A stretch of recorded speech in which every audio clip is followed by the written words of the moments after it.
Secular பார்வையாளர்களுக்கு வணக்கம். நான் உங்கள் பரத் பேசிட்டு இருக்கேன். இந்த ஆடியோ கொஞ்சம் கேளுங்களேன். நான் பேக் ஐடி தான்டா. நீ யார பேசுனா பேசுற விஜய் ஊர்றா சொல்றா. சொன்ன மாதிரி ஆளுங்களை ஊடு பூந்தா இருக்கிறதுக்குலாம் தயங்க மாட்டான் பார்த்துக்க. நான் பேக் ஐடி தான்டா.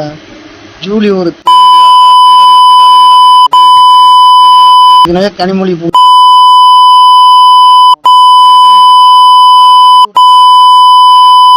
கேட்டிங்களா? இந்த மாதிரி பல ஆடியோ என்கிட்ட இருக்கு. இந்த மாதிரி பல ஃபேக் ஐடி நாயிங்க ஆபாசமாக கமெண்ட் பண்ணிக்கிட்டு தாவேக்க அரசாங்கத்தை கேள்வி கேட்கக்கூடிய எல்லாரையும் ஆபாசமாக தனி மனித தாக்குதல் நடத்திக்கிட்டு அது கேட்குறது ஆணாக இருந்தாலும் சரி இல்லை பெண்ணாக இருந்தாலும் சரி அநாகரிகமாக ரொம்ப ரொம்ப ரொம்ப ரொம்ப மட்டமாக இவனுங்க அரசியல் பண்ணிட்டு இருக்கிறானுங்க. இதெல்லாம் அரசியல் வேறு நினச்சிட்டு இருக்கிறானுங்க. ஆனால் இங்கே நம்மளாம் என்ன தெரியுமா பண்ணுறோம்? யாரோ ஒரு நபருக்கு சொம்படிக்கணும், ஏதோ ஒரு கட்சி சார்ந்து நம்ம இயங்கணும். ஏங்க இங்கே திருட்டு பயில கூட நம்ம கண்டுபிடிச்சி அவனுக்கு தண்டனை வாங்கி கொடுத்து அவனை சரி பண்ணிடலாம், அவனை திருத்திடலாம். ஆனால் ஒரு குறைந்த அளவுக்கு நாகரிகம் தெரியாத தற்குறிகளை நம்மளால் அரசியல் படுத்தவும் முடியாது, அவங்களை சரி செய்யவும் முடியாது. இது எவ்வளோ பெரிய பிரச்சனை தெரியுமா? இந்த வீடியோ பார்க்கக்கூடிய எல்லாரும் மனசாட்சி தொட்டு சொல்லுங்கள். நீங்களாம் எந்த கட்சி ஆதரவு நிலைப்பாடு வேணால் எடுத்துருக்கலாம். நீங்கள் எல்லாரும் திமுகவாக இருக்கலாம், அண்ணா திமுக இருக்கலாம், நாம் தமிழராக இருக்கலாம், இல்லை எந்த கம்யூனிஸ்ட் சித்தாந்தம் கையில் எடுத்தவங்களாக இருக்கலாம், இல்லை யாராக வேணாலும் இருக்கலாம். ஆனால் கடந்த ஆட்சியிலையோ இல்லை அதுக்கு முந்தின ஆட்சியிலையோ இது வரைக்கும் நம்ம இந்த அளவுக்கு ஆபாசத்தை நம்ம யாராவது ஃபேஸ் பண்ணியிருப்போமா? இல்லை. ஆனால் இந்த 20 நாளில் இவனுங்க ஆட்சிக்கு வந்த இந்த 20 நாளில் இவனுங்களுடைய அந்த ஆபாச தாக்குதல் இருக்குல்ல, அதெல்லாம் எந்த அளவுக்கு போயிருக்கு தெரியுமா? எல்லாம் மீறி போயிட்டு இருக்கு. இவனுங்க இந்த மாதிரி பேசுறானுங்கன்னு சொல்லி நம்ம ஒரு கட்டத்துக்கு மேலே ட்ரிகர் ஆகி நம்ம பேசணும்னா நான் ரெக்கார்ட் பண்ணி வச்சுட்டேன், காவல்துறையில் போய் கம்ப்ளைண்ட் பண்ண போகிறேன். இந்த பொண்ணு பாருங்க எவ்வளோ கேவலமாக பேசுகிறா, இவனை பாருங்க எவ்வளோ அசிங்கமாக பேசுகிறான் அப்படின்னு அப்படியே பிளேட்டை நம்ம பக்கம் திருப்பி நம்ம மேலே வழக்க போட்டு நம்மளை தூக்கி உள்ளே போட்டுறானுங்க. ஆனால் இவனுங்க கட்சிக்காரங்க செய்யக்கூடிய இந்த கேவலமான செயல்பாடுகளை இவனுக்கு கண்டுக்கவே மாட்டானுங்க. பெண்களுக்கு பாதுகாப்பு கொடுக்குற லட்சணம் மயிராடா இதெல்லாம். இப்படி தான் நீங்கள் பாதுகாப்பு கொடுப்பீங்களாடா? இந்த அளவுக்கு தான் கேவலமாக பேச நீங்கள் பாதுகாப்பு கொடுப்பீங்களாடா? என்னைக்காவது நான் இது வரைக்கும் விஜயோட தனிப்பட்ட வாழ்க்கையை பற்றி பேசியிருக்கேனா? விஜய்க்கு அந்த நடிகையோட தொடர்பு, இந்த நடிகையோட தொடர்பு, விஜய் பொன்னாடி அங்கே போயிட்டாங்க, ஏதாவது தனி மனித தாக்குதல் நடத்திருக்கேனா? இல்லை. அப்புறம் இப்போ நம்ம பேசக்கூடிய இந்த விஷயம் கூட இந்த தற்குறிகளுக்கு துளி அளவு கூட புரியாது. இப்பயும் என்ன தெரியுமா சொல்லுவான்? கதறு அழுவு, அப்புறம் கெட்ட வார்த்தையை போட்டு திட்டுவான். இதை தாண்டி இவங்களுக்கு அரசியல்னா என்னன்னு தெரியுமா? இவன் தலைவன் விஜய்க்கு அரசியல்னா என்ன தெரியுமா? நாகரிகம்னா என்ன தெரியுமா? மேடல் ஏறி மட்டும் பெண்கள் பாதுகாப்பை பற்றி பேசுறீங்கல்ல, அந்த பெண்கள் பாதுகாப்பை நீங்கள் நடைமுறைப்படுத்த மாட்டீங்களா? சிங்கப்பெண் நதிரி பாதுகாப்பு படைன்னு சொல்லி ஒரு படையை உருவாக்கினா போதுமா? உங்கள் கட்சிக்காரனுக்கு சொல்லிக் கொடுங்க. விஜய், உங்கள் கட்சிக்காரனுக்கு நாகரிகம்னா என்னன்னு சொல்லிக் கொடுங்க. 2 வருஷத்தில் ஆட்சிக்கு வந்துட்டோம், நம்ம ஆட்சியை பிடிச்சிட்டோம். மாற்றம் என்ன மாற்றம் அது? என்ன மயிர மாற்றம் அது? எவ்வளோ உங்கள் பொறுத்து போகிறது? இந்த மாதிரி என்கிட்ட நிறையா இருக்குது. நான் மட்டும் இல்லை, சமூக வலைதளத்தில் யாரெல்லாம் இப்போ தாவேக்க அரசாங்கத்தை எதிர்த்து கேள்வி கேட்குறாங்களோ அவ்வளோ பெரிய அபியூஸு. அவன் எந்த கட்சி சம்மந்தப்பட்ட நபராவனாலும் இருக்கணும். ஆனால் அவனை கேவலமாக, அது ஒரு பொண்ணு கேள்வி கேட்டான்னா அந்த பொண்ணுடைய குடும்பம், அந்த பொண்ணோட குழந்தை, இந்த முக்தார்னு ஒருத்தன் பேசினான்ல, அலிஷா அப்துல்லாவை பேசினான்ல, இந்த மாதிரி 1000 முக்தார், லட்சம் முக்தார் இந்த தாவேக்க ஆட்சியில், இந்த தாவேக்க கட்சியில் இருக்கிறான். எங்க விஜய் இது எதிர்த்து ஆன்லைன் நடக்கக்கூடிய இந்த அபியூஸ் எதிர்த்து நீ முடிஞ்சா நீங்கள் நல்லாட்சி கொடுக்கக்கூடிய தூய சக்தி அப்படின்னா எங்கள் ஆக்ஷன் எடுங்க. கேள்வி கேட்கக்கூடிய எங்கள் மேலே ஆக்ஷன் எடுப்பேன். நான் ஒரு போஸ்ட்டு போடுறேன், முக்தாரை ஏன்ப்பா இன்னும் கைது பண்ணல, அந்த அளவுக்கு உங்களுக்கு இது இல்லையா? முக்தாரை கைது பண்ணுற அளவுக்கு உங்களுக்கு துப்பு இல்லையா? நம்ம கேள்வி கேட்குறோம். நேற்று போஸ்ட்டு போட்டேன், இன்றைக்கி முக்தார் கைது. நான் 12 மணி போல் தான் தூங்கி எழுந்திரிக்கிறேன். எழுந்துச்சு, சரி ஓகே முக்தாரை ஏன் கைது போல நம்ம நேற்று கேள்வி கேட்டோம். இப்போ முக்தாரை கைது பண்ணிட்டாங்க, இப்போ அதையும் பதிவு பண்ண வேண்டியது நம்ம கடமை தான். முக்தார் அரெஸ்டட்னு சொல்லி நம்ம போஸ்ட்டு போடுறோம். இப்போ இவனுங்கெல்லாம் நம்ம நேற்று போட்ட போஸ்ட்டு கீழே போயிட்டு கேவலமாக பேசிகிட்டு இருக்கிறானுங்க. அதுவும் பொம்பளையாக இருந்தாலும் சரி, அவளுக்கு தாவேக்க ஆதரவு நிலைப்பாடு எடுத்திருக்கக்கூடிய ஒரு பொம்பளையாக இருந்தாலும், விஜய் ரசிகையாக இருந்தாலும் இப்படி தான் பேசுகிறாளுங்க. பொம்பளைங்களும் இப்படி தான் பேசுகிறாளுங்க, பயலுகளும் இப்படி தான் பேசுகிறாங்க.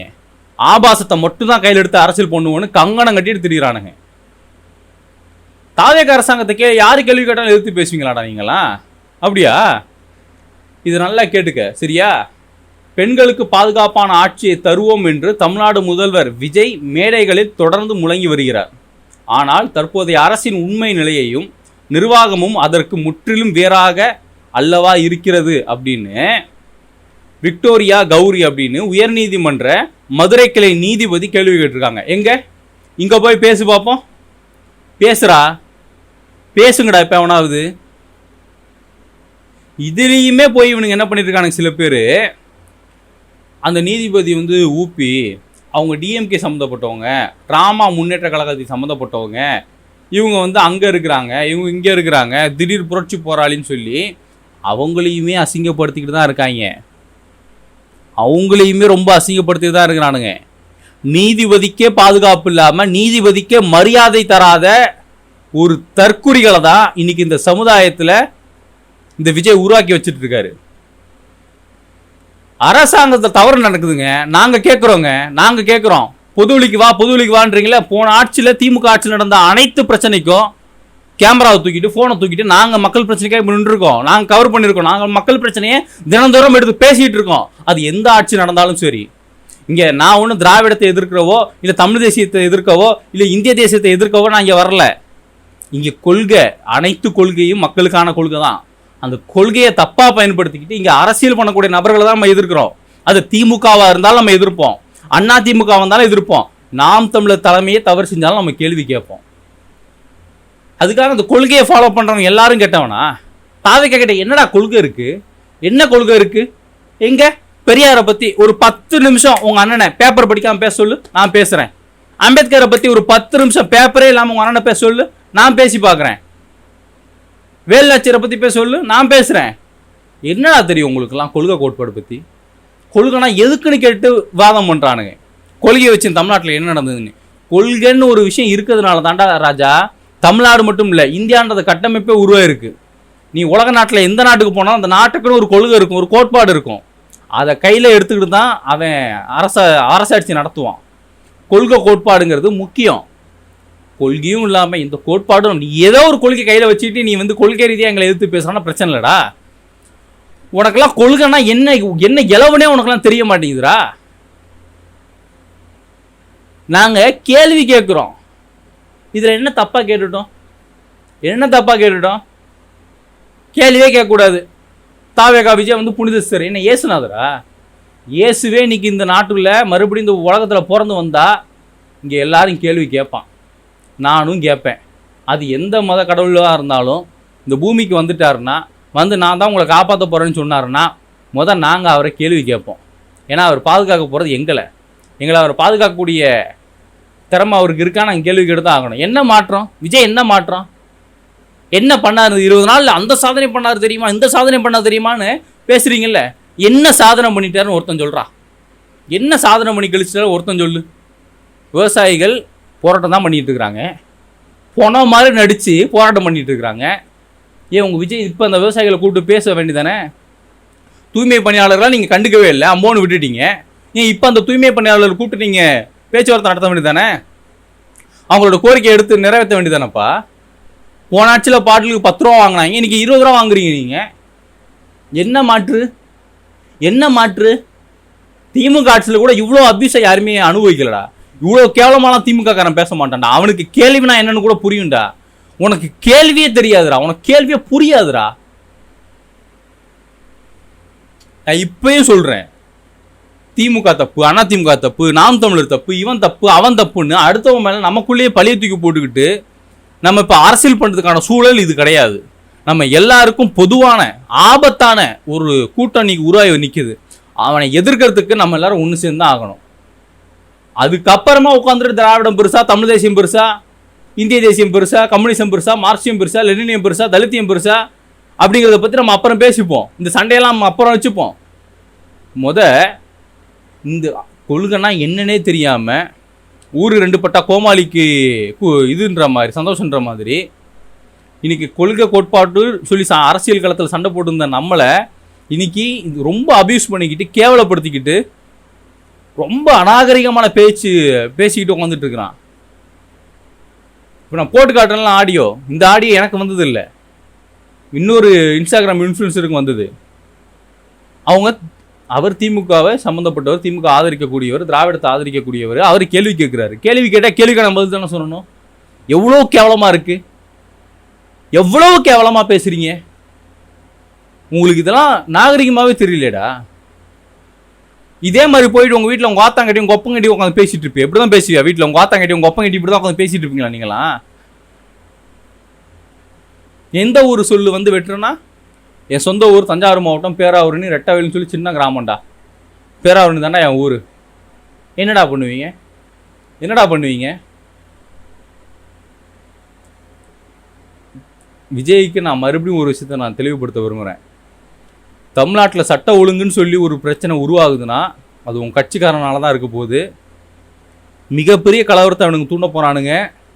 இது ரொம்ப பெரிய ஒரு ஆபத்தில் போய் முடிய போகுது. இது ரொம்ப ரொம்ப தப்பு. விஜய் இப்போவே உங்கள் கட்சிக்காரன் நீங்கள் அடக்கி உடக்கி வைக்கல அப்படின்னா இது நல்லதுக்கு இல்லை. விஜய், இது நல்லதுக்கு இல்லை. மக்கள் புரிஞ்சுக்கோங்க. இது மாதிரியான ஆபாச நபர்களுக்கு தான் நம்ம இன்னைக்கு ஓட்டு போட்டு உட்கார வச்சுருக்கோங்கிறத தயவுசெய்து புரிஞ்சுக்கோங்க. பீஸ் கேரியரை மதியம் ஈவினிங் போய் பிடுங்குறான். எவனோ 2 திருட்டு போய் பிடிக்கிட்டு போகிறான் ஆவடியில். ஆனால் கரண்ட் போகிறது அம்பத்தூர், வெள்ளிவாக்கம், மடிப்பாக்கம், பொன்னேரின்னு சொல்லி நைட்டு 2-3 மணிக்கு கரண்ட் போகுது. இவன் சாயந்தரம் போய் திருடுறான் பீஸ் கேரியரை. ஆனால் கரண்ட்டு நைட்டு போகுது. என்ன கான்செப்டில் போகுதுன்னு தெரில. பாலிமரு, புதிய தலைமுறை போன்ற அப்புறம் தமிழ் ஜனம் போன்ற சேனல்லாம் தாவேக அரசாங்கத்தை கேள்வி கேட்குறாங்கன்ற ஒரே காரணத்துக்காக அந்த சேனலை வந்து முடக்கி வச்சிருக்கிறானுங்க.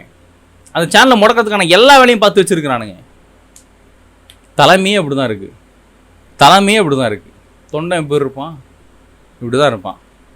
மக்கள் புரிஞ்சுக்கோங்க. மீண்டும் சொல்கிறேன்,